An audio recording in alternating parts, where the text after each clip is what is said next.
Extreme expansion balances extreme contraction, or sweet balances meat.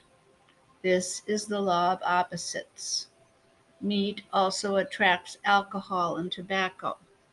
The way most people eat in the US and Europe today, balancing in the extremes, consuming more energy than balancing near the center, is wasteful, stressful, and tiring.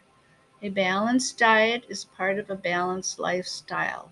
An unbalanced diet correlates with disordered behavior, and a diet heavy in contractive food leads to a craving for sweets.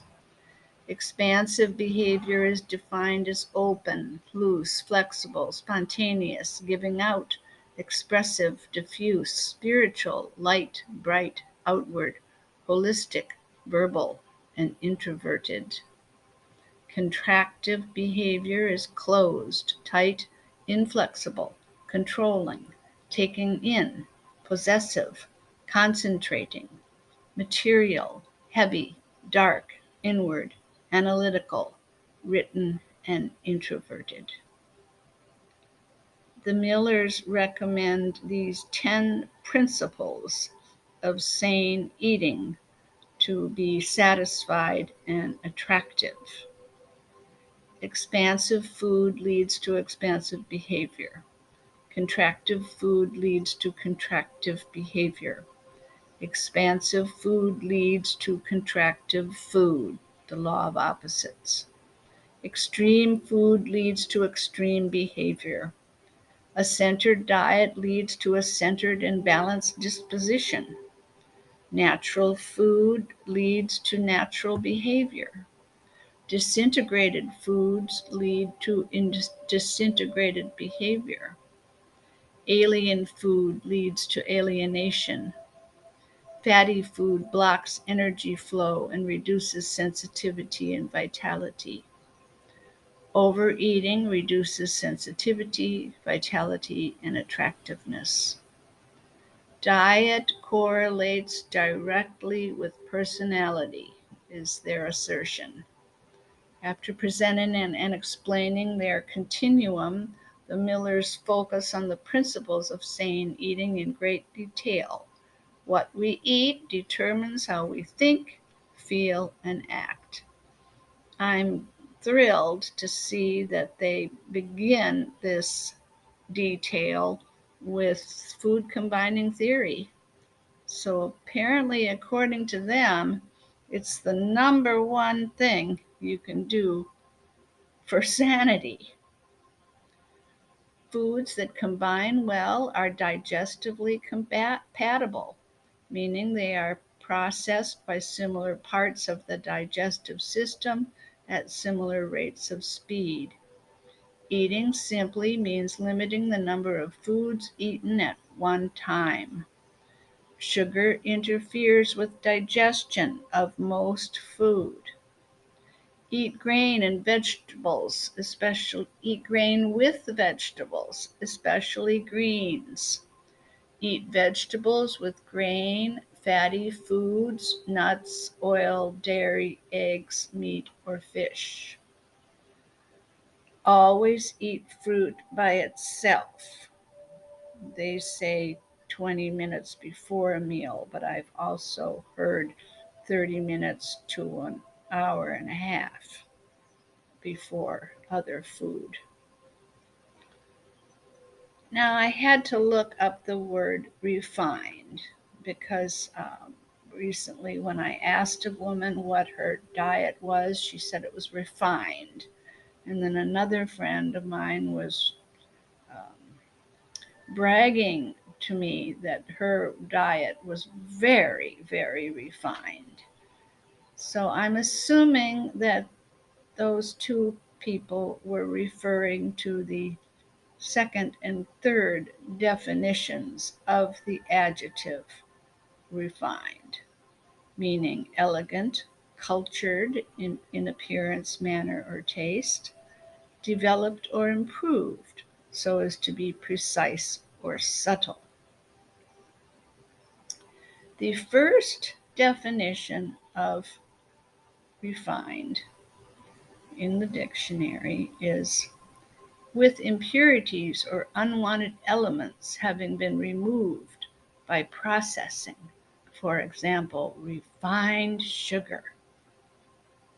Now, I get a kick out of this, like, double speak, like naming a bomb peacekeeper or a weapon of war, your guardian angel. Refined sugar is dead. A refined sugar is like hydrogenated oils, meaning that the hydrogen ions are broken, and so the food is not able to be digested. So, refined foods are the super over processed, um, chemically processed foods. And we're going to use that definition of refined for the rest of this article. Okay? The Millers consider refined food the cause of mental and physical disorder. If your diet is not centered and if your diet is extreme, you are more inclined to extreme desires, extreme thoughts, and extreme actions. Eating an extreme diet makes self-control more difficult and increases tension, frustration, stress, and disease. Less protein leads to greater sensitivity and pleasure. With a centered diet, people are more inclined to be sane, sensitive, and self-controlled. Eating meat and sugar in the quantities most Americans do leads to marked increases in high blood pressure, which correlates with psychological hypertension, feelings of tension, and anxiety. Too much of either extreme affects behavior and limits performance. Too much tension over contraction and not enough tension over expansion reduces effectiveness and pleasure. Extreme expansive foods lead to overexpansion, which is being too open, spaced out, vague, impractical, thoughts divorced from action and plans, daydreams unrealized, lack of direction and order, too permissive, too expressive, too impressionable, distorted, discriminative sense, anxiety, project thoughts and feelings onto others, disorganized, lazy, and confused. Extreme contractive foods lead to overcontraction, which is too closed, too tense, or uptight, fear of losing control, continuously attempting to control, repressing and denying feelings, too discriminating, too withdrawing, and too exclusive, inflexible, reduced ability to empathize, materialistic, possessive, and hoarding. It is possible, of course, to be something of both, especially when eating both extremes. The end result of doing that is the same: a loss of effectiveness, a loss of power, a loss of pleasure. Anxiety is emotional disease, an irrational fear, underlying neurotic behavior, an intuitive sense of imbalance.